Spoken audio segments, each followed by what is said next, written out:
नमस्कार, आप देख रहे हैं day to day news Bharat. आज हम एक अहम मुद्दे पे चर्चा करने जा रहे हैं। बता दें कि 26 मई को पूरे पंजाब में इलेक्शंस हुई थी और इसमें आम आदमी पार्टी की बड़ी जीत हुई थी। और अब मुद्दा ये है कि मोहाली में मेयर कौन बनेगा। हमारे सहयोगी दिवांशु हमारे साथ जुड़े हुए हैं, इनसे बात करते हैं कि इस बार मोहाली में मेयर कौन बनेगा। मनप्रीत, देखो, सबसे पहली बात तो जिस तरह से आम आदमी पार्टी सत्ता के साथ जीती है और सीटों की अगर हम बात करें तो कम से कम 954 सीटों पे इस वक्त एमसीज आम आदमी पार्टी के बैठे हैं। मतलब इतने ज़्यादा उन्होंने सत्ता से जीती है। इंडियन नेशनल कांग्रेस की बात करें तो 393 ऑलमोस्ट। उसके बाद श्रोमणी अकाली दल की बात करें तो 192, भारतीय जनता पार्टी 172 और उसके अलावा निर्दलीय यानी कि आज़ाद उम्मीदवार जो थे वो 251 सीटों पे बैठे हैं इस टाइम पे। यानी कि अगर हम बात करें तो कम से कम 8 नगर निगमों पे जो चुनाव हुए थे उसमें से 5 नगर निगमों पर आम आदमी पार्टी फिर से वापस आई है, जो कि एक सेमीफाइनल्स 2027 के जो चुनाव होने वाले हैं विधानसभा चुनाव, उसका एक हिंट भी साफ तौर पे देखने को मिला है। अब यहीं पर अगर हम स्पेसिफिकली मोहाली की बात करें तो मोहाली में आम आदमी पार्टी ही जीती है। अगर मैं आपको जगहों के बारे में बताऊं, मोहाली, बठिंडा, बरनाला, मोगा और बटाला आम आदमी पार्टी जहां पर आई है। बीजेपी अबोहर और पठानकोट में आई है। कांग्रेस आई है कपूरथला में। अब आम आदमी पार्टी जहां मोहाली में आई है तो हम स्पेसिफिकली मोहाली की बात करेंगे तो मोहाली में 3 नाम हमारे पास सामने आ रहे हैं, जिनमें हम कह सकते हैं कि बहुत ज़ोर लगने वाला है कि मैं मेयर बनना है, मैं मेयर बनना है, मुझे मेयर बनना है। और क्योंकि आज़ाद उम्मीदवार भी हैं इसमें, बिल्कुल उनके ऊपर भी अब दबाव है। उन्होंने अपनी पावर का इस्तेमाल करना है कि मुझे मेयर बनना है, मुझे मेयर बनना है। और अगर पॉलिटिकल पार्टीज़ अपना ज़ोर लगाएं तो उसमें सबसे पहले नाम आता है एमएलए कुलवंत सिंह और उनके बेटे सरबजीत। वो दूसरी बार एमसी बने हैं। नेपोटिज्म के तौर पे वो आगे आ सकते हैं। दूसरा नाम हमारे पास सनी अहलूवालिया, जो कि आपको बताया कि चेयरमैन पद से उन्होंने इस्तीफ़ा दिया, दिलवाया गया, फिर उसके बाद उनको एमसी लड़वाया गया और वो पहली बार एमसी बने। उनका पहले एक्सपीरियंस है। कह सकते हैं कि राजनीति में भले ही वो फ्रेशर ना हो बट ऑफिशियल तौर पे वो एक बिगनर के तौर पे सामने आए हैं, जो क्योंकि पहली बार वो जीते हैं। भले ही राजनीति में कोई भी इन्वॉल्व हो लेकिन ऑफिशियल तौर पे लोगों के सामने वो पहली बार सामने आए हैं और लोगों ने अगर भरोसा जताया तो कुछ ना कुछ ज़रूर होगा। तीसरा हमारे पास सुखदेव सिंह पटवारी आ जाते हैं, जो कि एक्सपीरियंस के हिसाब से सीनियर हैं, प्रधान रह चुके हैं। मोहाली प्रेस क्लब के वो सदस्य हैं, चेयरमैन हैं, प्रधान हैं। उसके साथ वो 4 बार एमसी भी बन चुके हैं, 4 बार वो काउंसलर भी बन चुके हैं, तो उनके पास एक्सपीरियंस ज़्यादा है।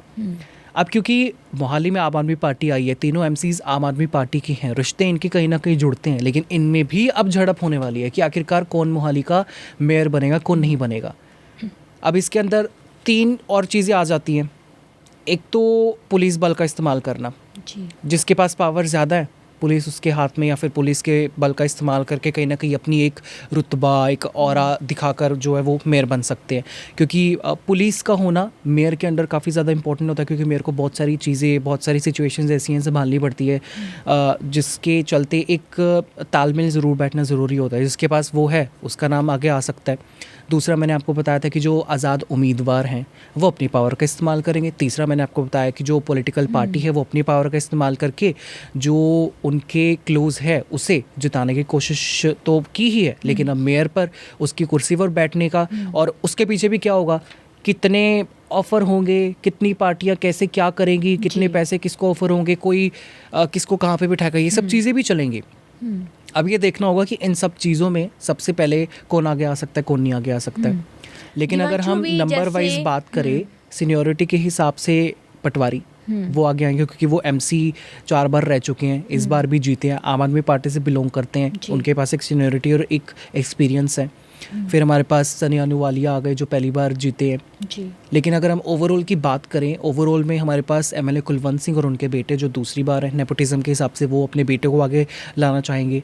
लेकिन आम आदमी पार्टी का एक आधार है कि एक परिवार में एक ही टिकट। दिवांशु, जैसे नगर निगम की इलेक्शंस हुई है तो इस बार हमने देखा है कि सबसे आगे जैसे आम आदमी पार्टी आई है, और अब हमने ये चीज़ भी देखी है कि आज़ाद उम्मीदवार हैं जो वो भी इस टाइम अच्छे चल रहे हैं, उनका भी रिस्पांस है जो बहुत ज़्यादा अच्छा है। तो आपको क्या लगता है कि 2027 में जो विधानसभा की इलेक्शंस होंगी उसमें नई पार्टी है जो पंजाब में आ सकती है? जो आज़ाद उम्मीदवार जीते हैं ना, वो या तो हो सकता है कि एक हिंट है, जी या हो सकता है कि वो एक वार्निंग है पंजाब की हर किसी पार्टी के लिए, जी क्योंकि आज़ाद उम्मीदवार किस पार्टी से पहले बिलोंग करते थे, किस पार्टी में वो बाद में जा सकते हैं, और क्या वो अपनी ही पार्टी की एक आइडियोलॉजी के हिसाब से आगे बढ़ रहे, वो चीज़ तो चलो मैटर करती है। जी। लेकिन अभी 251 जो है आज़ाद उम्मीदवार जीते हैं, जो जी। कि बीजेपी से भी ज़्यादा नंबर है, अकाली दल से भी ज़्यादा नंबर है, कांग्रेस से भी ज़्यादा नंबर है। जी और वो वार्निंग इस हिसाब से हो सकती है क्योंकि पंजाब के दौर में कितनी सरकारें आई हैं, कितनी सरकारें गई हैं, जी हर सरकार टेन्योर जो है वो एक बार ही चला सकी है। डबल टेन्योर किसी सरकार का नहीं आया, पुरानी आई होंगी, लेकिन at this point of time पिछले 15-20 सालों में कोई भी सरकार डबल टाइम्स नहीं आई है, जी क्योंकि पंजाब के लोग हर सरकार को ट्राई कर रहे हैं, हर सरकार को लाकर देख रहे हैं कि कौन सी सरकार बेटर परफॉर्म कर रही है, कौन सी नहीं। हर सरकार अपने वादे लेकर आती है पंजाब के लिए, सिखों के लिए, कि हम ऐसे करेंगे, हम वैसे करेंगे, will bring this, will bring that, but नहीं, ये सारी चीज़ें हो नहीं पा रही है। जी। लेकिन क्योंकि अब पंजाब की राजनीति इतनी ज़्यादा खिलर चुकी है, इतनी ज़्यादा बिखर चुकी है, और हर पार्टी के अंदर ये चीज़ चल रही है। आम आदमी पार्टी बिखर चुकी है, एमपीज़ बीजेपी में शामिल हो गए, बीजेपी और किसानों का रिश्ता बहुत ज़्यादा ख़राब है, एक दरार आ चुकी है कि पिछले कम से कम 5-6 सालों से, तो जी। बीजेपी की परफॉर्मेंस ख़राब है।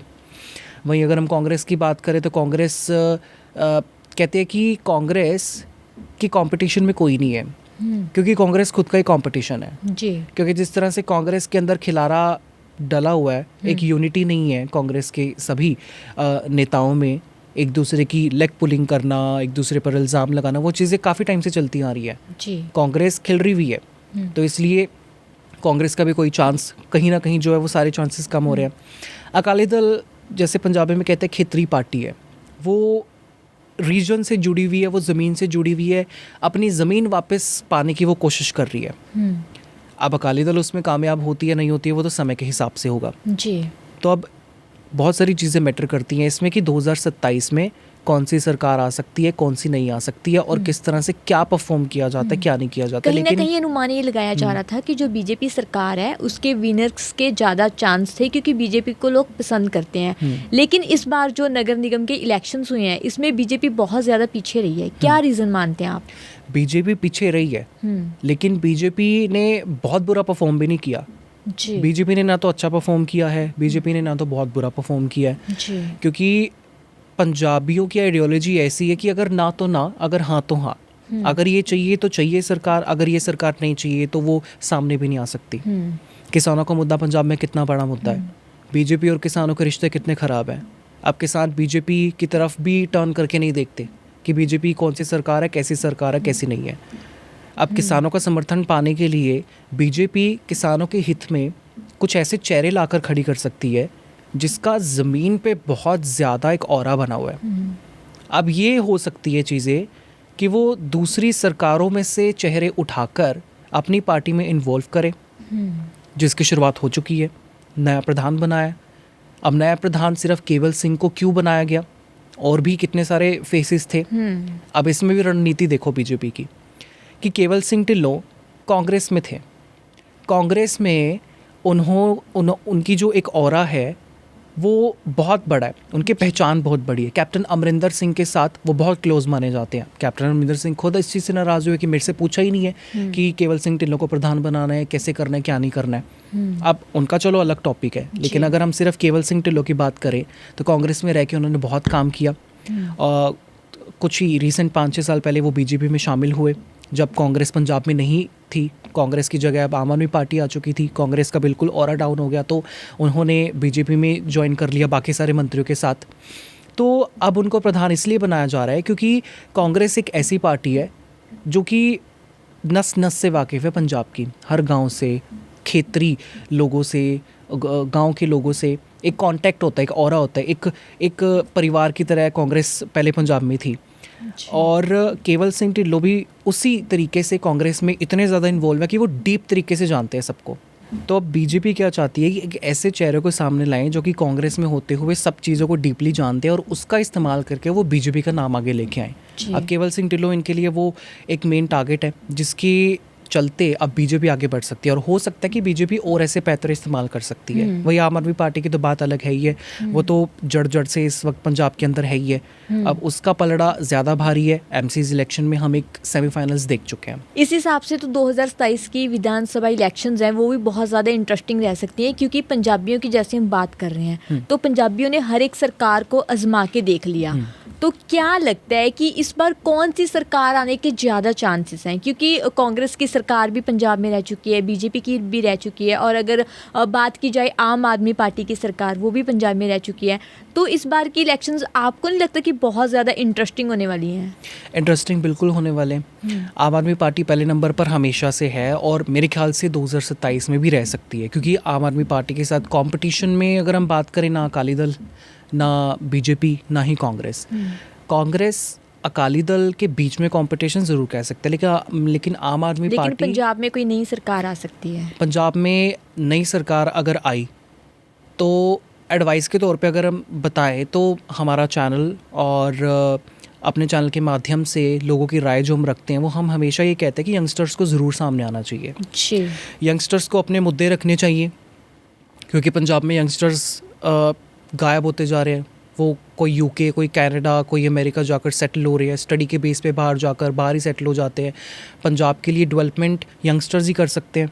यंगस्टर्स को करना चाहिए डेवलपमेंट, तो उनको सत्ता में ज़रूर आना चाहिए, एक नए चेहरे को सामने ज़रूर आना चाहिए जो कि उन थॉट्स के साथ, उस आइडियोलॉजी के साथ पार्टी बनाकर पंजाब को वापस ज़िंदा कर सके। बहुत ज़रूरत है नशों को दूर करने के लिए, बहुत ज़्यादा ज़रूरत है पंजाब में। हर पार्टी आती है, ये कहती है कि हम नशे दूर करेंगे, लेकिन नशे की जड़ तक कोई पहुंचता ही नहीं है, क्योंकि सरकारों में इतना करप्शन, इतनी ब्यूरोक्रेसी हर किसी में भरी हुई है कि अगर हम एक एक इंसान का नाम लेकर भी कोई ऐसी सामने लेकर आए लिस्ट, तो लोग शौक हो जाएंगे कि ये इंसान भी इस तरह से राजनीति आज के टाइम पे सिर्फ और सिर्फ एक ऐसी फील्ड और ऐसी एक हम कह सकते हैं कि इंडस्ट्री बन चुकी है जिसमें सिर्फ और सिर्फ लोगों के भलाई के नाम पर अपना ही पेट पाला जा रहा है और कुछ नहीं जी। करप्शन इस तरह से भर चुकी है जी।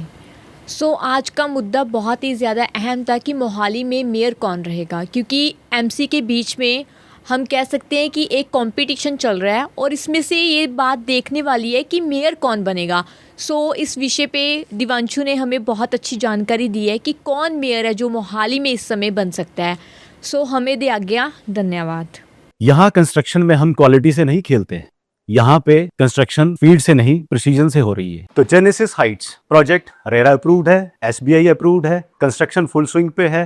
दैट मीन्स आपकी इन्वेस्टमेंट 100% सेफ है। तो चंडीगढ़ यहाँ से मात्र 4 मिनट, एयरपोर्ट 10 मिनट की दूरी पे, decathlon, DMart, KFC, McD, everything with in 2 minutes.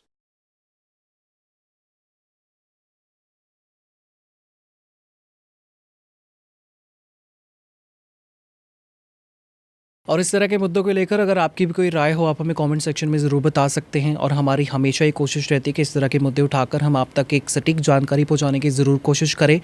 हमारा चैनल आपके साथ हमेशा वादा करता है निष्पक्ष और सटीकता के साथ आप तक हर एक खबर, इन्फॉर्मेशन और अपडेट इसी तरीके से पहुँचाता रहेगा। हमारे चैनल का कोई भी पत्रकार ना किसी से कोई तोहफा लेगा, ना कोई विज्ञापन नहीं करेगा, किसी को ब्लैकमेल। और हम हमेशा ये कोशिश करेंगे कि हम दबे कुचले लोगों की आवाज़ बने, और इसी के साथ हमारा चैनल का मकसद होगा लोकतंत्र के चौथे स्तंभ को लोगों की नज़रों में फिर से मजबूत करना। हमें दीजिए इजाज़त, और हमें हर किसी सोशल मीडिया प्लेटफॉर्म पर लाइक, शेयर और सब्सक्राइब करना बिल्कुल मत भूलिएगा।